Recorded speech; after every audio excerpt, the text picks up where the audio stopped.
Yes, nizere ko meze neza cyane mwebwe mukurikirana Wisdom TV Rwanda umunsi ku wundi adutugaruka amakuru agiye atandukanye by'umwihariko y'imyidagaduro avugwa hirya no hino ku isi. Ku munsi w'ejo rero ubwo witwa Bruce Melody yasohoraga indirimbo yitwa iyo foto, indirimbo ari kumwe n'umuhanzi barimbaga muri South Soul witwa Byaneme.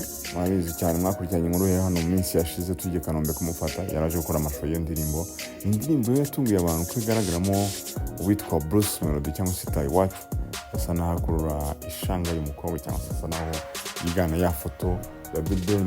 Ibyo ngibyo nabyo byaje kuba bitera urujijo makurikirana imyidagaduro yo mu Rwanda. Umunsi ku wundi amasaha 22 ashize indirimbo igiye hanze ifite ibihumbi 420. Navuga ko Bruce Melody ntekereza ko nawe ni umwe mu bahanzi baba bategerejwe kugira ngo baharebwe indirimbo zabo. Benshi banibazaga batse agiye gusohora indirimbo rimwe na Ben, nako byaje kugenda. Bose ko Ben turibuze kumugarukaho muri iyi nkuru yindi muri kwasirimbamo ngo I don't want no drama, just vibes, my god, I'm high. Batwara iyo foto, bareke batwara iyo foto, ubona ko bayitsa ku ndirimbo cyangwa se ku minsi yashize ya Ben, ubwo yasaga naho arimo gukurura ishanga. Benshi bose wa mugani Bruce Melody Ben atazo kubikora yari kuririmba iki, ariko ndibaza ko wenda ni ya matika bari mu bafana n'abakunzi. Ati I don't want no drama, just vibes, my god, I'm higher. Batwara iyo foto, you know I party hard for sure. Ni indirimbo rero yakozwe, mix yayo yitwa Reward Beat cyangwa se Adeola Olawale, ariko bakavuga abizi neza bakabwira ko ni indirimbo yakozwe na Prince Kizi cyangwa se mix mastering ni Soweshi cyangwa se Jimbati Victor, ari basanzwe bazi ko ndo ari Bobo Pro ubikora. Mixing mastering rero hari witwa Doc. Hanyuma iyi ndirimbo yanditswe n'abantu batatu. Wa mbere yitwa Omoren Alex Daniel cyangwa se Mohoren, undi akaba yitwa Bruce Melody cyangwa se Bruce Iwacu, mu gihe yanditswe kandi na Arusa Byaneme. Ni indirimbo yakozwe amashusho na Faizo Pro, birumvikana ko n'undi yakorewe muri 155 AM ya Coach Gael umukire. Sibyo ngibyo nje kubabwira gusa, ahubwo nje kubabwira icyatumye indirimbo isa naho iteza saga mu mitima y'abantu. Nuko nyine navuga ngo birasa naho benshi bavuze bati ni indirimbo yahawemo inspiration cyangwa inspiration no gukurura ishanga kwa The Ben. Benshi bakaza ati yatayikurura byari kugenda gute? Ni ibibazo abakunzi bagiye bibaza. Bruce Melody rero yiganye The Ben akurura ishanga mu mashusho y'indirimbo nshya. Ni ibintu ubona ko byatunguye abantu kabisa. Ku munsi wo kuwa gatanu ubwo yasohoye indirimbo, nako basa naho bayisoreye mu masaha. Bruce Melody rero washyize hanze indirimbo nshya yise iyo foto. Ati bareke batwara iyo foto, nuko bati bareke rwose barebe kururire yawe. Indirimbo yakoranye na Byaneme Baraza, iyi nguyu muramuzi cyane, yaririmbaga muri South Soul.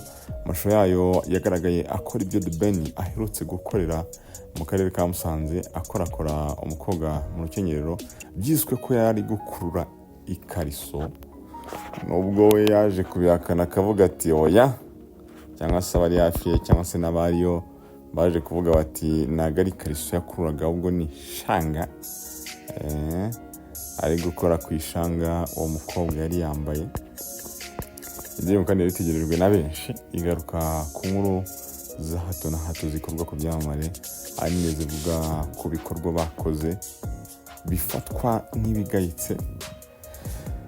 Zirimo rero gucana inyuma, gusohokana abagore b'abandi, kugaragara mu tubari basinze, gukora ku abakobwa n'ibindi. Ubona ko ni indirimbo ndamutse mvuze ko inspiration yayo ishingiye kuri kubyo The Ben yakoze, sinabambeshya. Ahubwo bakibaza ngo ni indirimbo yanditswe ryari. Kuri ngiyo The Ben nagiye gishiza bikoze vuba. Rero abahanzi bumvikana bavuga ko nubwo baba badashaka inkuru mwizi, ariko ntacyo bibabwiye kuko bamaze kubyakira, babifata nk'imibereho y'ibyamamare. Muri iyi ndirimbo hari aho Byaneme afotorwa n'umukobwa bararanye akabiha bagenzi be. Uyu muhanzi akabyutswa n'ubutumwa bwamubaza ibyo yakoze. Abareba baza kwitegereza video muraza kubona neza aho abaryamye, umukobwa akamukurura akamwambika na rinete angiza agafata selfie. Ku butumwa n'amasegonda 47 niho Bruce Melody agaragara ari kwifotozanya n'abakunzi be, hakaza abakobwa batandukanye, bikayagiraho umwe muri bo amukora mu rukenyerero akabikora neza nk'uko The Ben aherutse kubigenza. Abikora umukobwa witwa Kwizera Emeline wari witabiriye igitaramo aherutsemo mu karere ka Musanze.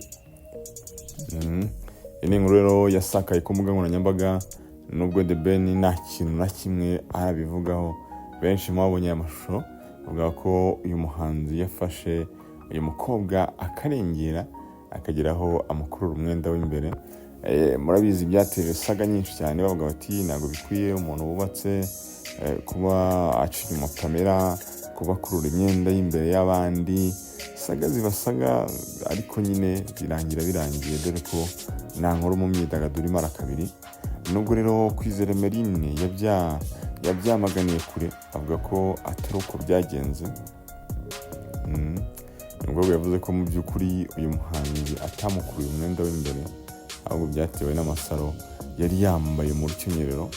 Uyu muhanzi rero agatungurwa no kuyumva ubwo yari amukoze, avuga ati njya mu bapfumu. Ati waba ujya mu bapfumu? Ibintu rero navuga ko ni ibintu biba bitoroshye cyane mu myidagaduro by'umwihariko. Usanga ko rimwe na rimwe ni mpamvu bakomeza kubwirwa ko baba bakwiye kwitwararika kugira ngo icyo cyuho cyangwa se ibyo bibagaragaraho nk'amakosa bitaza kuba bigaragara, cyane ko buriya umusitari wari umwe mu bantu bakunda gukurikirwa cyane. By'umwihariko navuga ngo baba bategerejweho udushya dutandukanye abantu bari buze kwitsaho, ariko birebye neza usanga kenshi ahubwo abantu bita ku bibi cyane. Niyo mpamvu nyine abasitari baba bakwiye kwitwararika bitewe n'uko bita ku bibi kurenza uko bakwita ku byiza umuntu yakoze, bamushakaho utudefo n'iki kugira ngo wenda babashe kugenda bicuruza cyangwa se bikorera inkuru. Bigeze ko rero buri musitari wese aba asabwa kwitwararika, kugira ngo wenda bitaza kumugaragaraho. Emeline rero wavugishije benshi cyane nyuma y'aho akururiwe iyo kariso cyangwa se ishanga bitewe n'uko bamwe babivuga, ariko yarebye neza usanga ko ibintu navuga ngo biterwa ahanini n'imiterere n'irari rya bamwe na bamwe, ariko bakibaza nanone bigenda bite kugira ngo wa mugani uyu muntu wubatse aze kumva nyine ari gukurira mu gikorwa ko bati ni umusitari yabikoze atari intention cyangwa se atabishaka, ntabwo yari abigambiriye, ariko abandi bakaba bati nta nubwo yagombaga yakururaga ibiki. Ukumva ko rero ni impaka cyangwa se ni imanza zitandukanye. Umukobwa rero yaje gukora ikiganiro, ari naho yaje kubisobanurira. Ni ikiganiro yakoreye kwa Sabe. Akaba yavuze ko rwose asanzwe ari umufana ukomeye wa The Ben, ndetse ko igitaramo cye kimusanze ari icya gatatu yari yamuherekejemo nyuma y'ibyo iminsi ishize yakoreye i Bujumbura mu Burundi ndetse n'i Kampala muri Uganda. Benshi rero none bahise bibaza bose niba asanzwe ajyana nawe mu bitaramo byose, ibyo byaba bivuze iki? Bikomeza kuba urujijo mu bantu. Ngaho rero nguko mukomeze murebe indirimbo ya Bruce Melody yitwa iyo foto, mukahita tugaruka n'indi nkuru ya The Ben nawe bisa naho byabaye bicikana cyane ko bivuze Bruce Melody udasize The Ben. Njyewe reka dusubire ubutaha.